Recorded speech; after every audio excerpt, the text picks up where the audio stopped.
Les vents de jade avaient modifié le visage démographique de Kanta. Sous le règne de l'empereur Hanjai, la ville de Kaineng fut de plus en plus peuplée, et l'île de Qingji accueillit également bon nombre de nouveaux habitants. Loin d'être aussi dense que la capitale de l'Empire, Qingji proposait un cadre de vie verdoyant et paisible.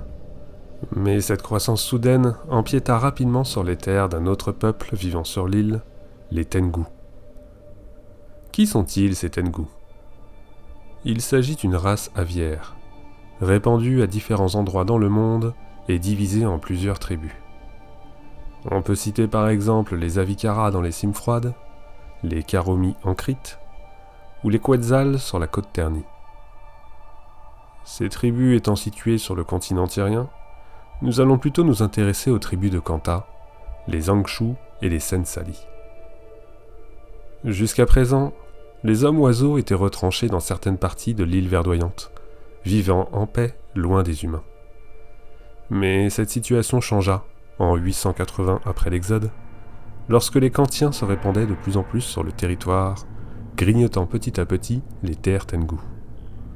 Ces derniers étant très attachés à leurs terres et à leur culture, des premières escarmouches eurent lieu, tout d'abord de manière isolée, puis de façon beaucoup plus brutale.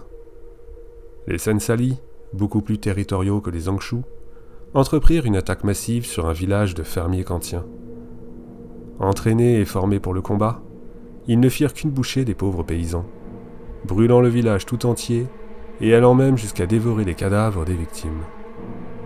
Une chose est sûre avec les Tengu, c'est qu'il ne faut pas leur voler dans les plumes. Bon, ok, j'arrête, promis. La situation avait rapidement dégénéré, et la guerre entre les humains et les Tengu était désormais une réalité.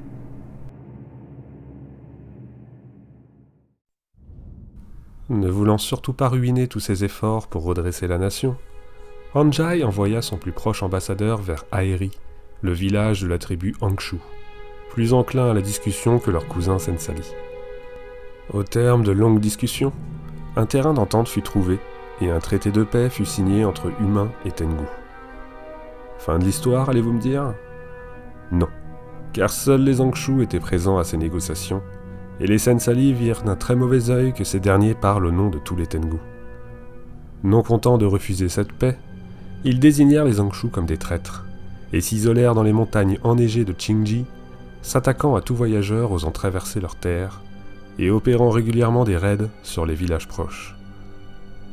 La guerre Tengu était donc à moitié réglée, et Hanjai laissa les Sensali dans leur région stérile pour se concentrer sur le développement de l'Empire. Les siècles passèrent, et Kanta évolua, pas toujours dans le bon sens hélas. En 902 après l'Exode, le successeur d'Hanjai abrogea les différents traités signés avec les continents du Nord, isolant encore davantage Kanta du reste de la Tyrie.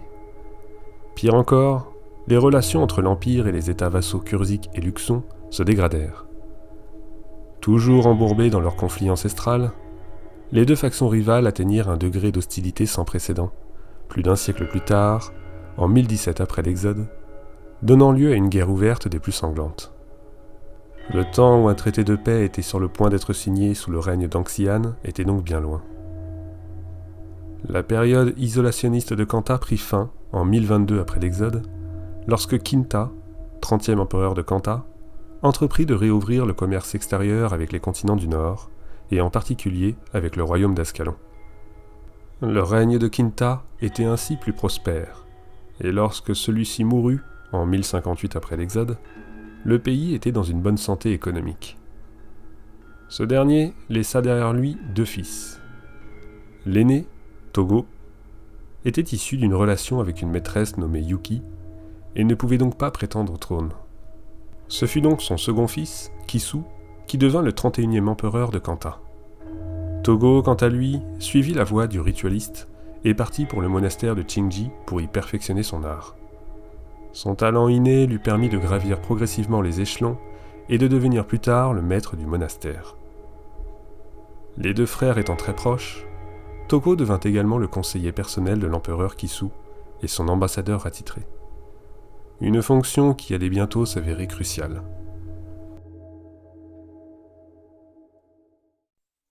Sous le règne de Kisu, l'expansion de Qingji continua, et de plus en plus de fermiers s'y installèrent. Même si ces nouvelles installations n'empiétèrent pas sur le territoire des Tengu, les frontières étaient proches. Tellement proches que des maladies contractées par les paysans humains se propagèrent jusqu'à Aeri, le village des Angshu, et de nombreux nouveau-nés Tengu furent contaminés, forçant les hommes oiseaux à tuer leur propre progéniture. Ce drame fit basculer la paix fragile qui régnait entre les deux peuples. En quête de vengeance, les Angshu reprirent les armes, bientôt rejoints par les Sensali qui profitèrent de la colère de leurs cousins pour prendre part activement au combat. Qingji était à nouveau dans la détresse. La guerre avait atteint un point culminant lorsque le ministre de la guerre Wona proposa un sommet pour la paix au sein de son domaine, dans les montagnes au sud du continent. Un acte qui en étonna plus d'un, étant donné la trempe guerrière du ministre. Les représentants des deux tribus Tengu furent invités, et l'empereur Kisu en profita pour y envoyer son plus fidèle ambassadeur, Maître Togo. Le but de ce sommet était simple, trouver un nouveau terrain d'entente entre les deux peuples et mettre fin une fois pour toutes aux guerres Tengu. Le sommet eut lieu dans les hauteurs enneigées du domaine de Wona, et tous les acteurs des guerres Tengu répondirent présents. Les Angshu étaient représentés par leur chef, Swift, Griffe d'honneur. Les Sensali, eux, étaient présents sous l'égide du redoutable Gul Bec Crochu. Du côté des humains, le ministre Wona lui-même présidait l'assemblée pour cette réunion des plus importantes. Et enfin, Togo était l'invité spécial du sommet, en tant qu'oreille et voix de l'empereur. Lorsque ce dernier arriva sur les lieux, les discussions débutèrent, mais furent rapidement écourtées par Wona, qui dévoila d'emblée le véritable dessein de ce sommet. Il n'y aurait pas de traité, ni de paix. En tant que ministre de la guerre, le conflit contre les Tengu l'enrichissait, et cette réunion ne servait qu'un seul objectif : réunir les leaders Tengu et les massacrer, tout en inventant une histoire de trahison afin que la guerre atteigne un point de non-retour.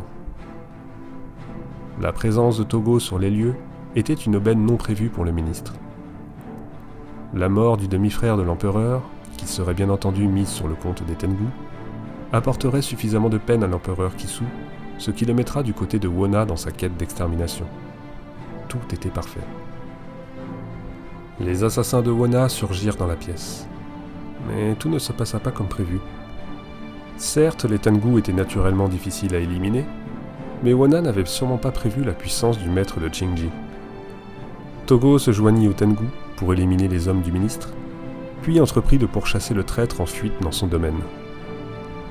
Talon Aile d'Argent, un guerrier Tengu des Angshu, se joignit à lui, et à eux deux, ils se frayèrent un chemin au plus profond du château de Wona. Après d'âpres combats contre les gardes personnels du ministre, ce duo insolite arriva à mettre un terme à la vie de Wona, mettant ainsi fin à son plan machiavélique.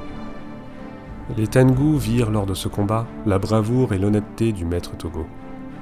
Alors que les Sensali se retirèrent, toujours aussi réticents à la paix avec les humains, les Angshu firent pleinement confiance à l'ambassadeur kantien, et Togo fit la liaison directe entre les demandes Tengu et l'empereur, aboutissant ainsi à un traité de paix, en 1071 après l'Exode, les accords Tengu. L'escalade avait été évitée, et Togo devint un héros pour son peuple. L'empereur inaugura même un nouveau festival annuel pour célébrer ce traité de paix, le jour du Tengu. Hormis les hostilités de la tribu Sensali, tout rentra dans l'ordre sur l'île de Qingji, et ceci grâce au maître du monastère de Qingji, le maître Togo.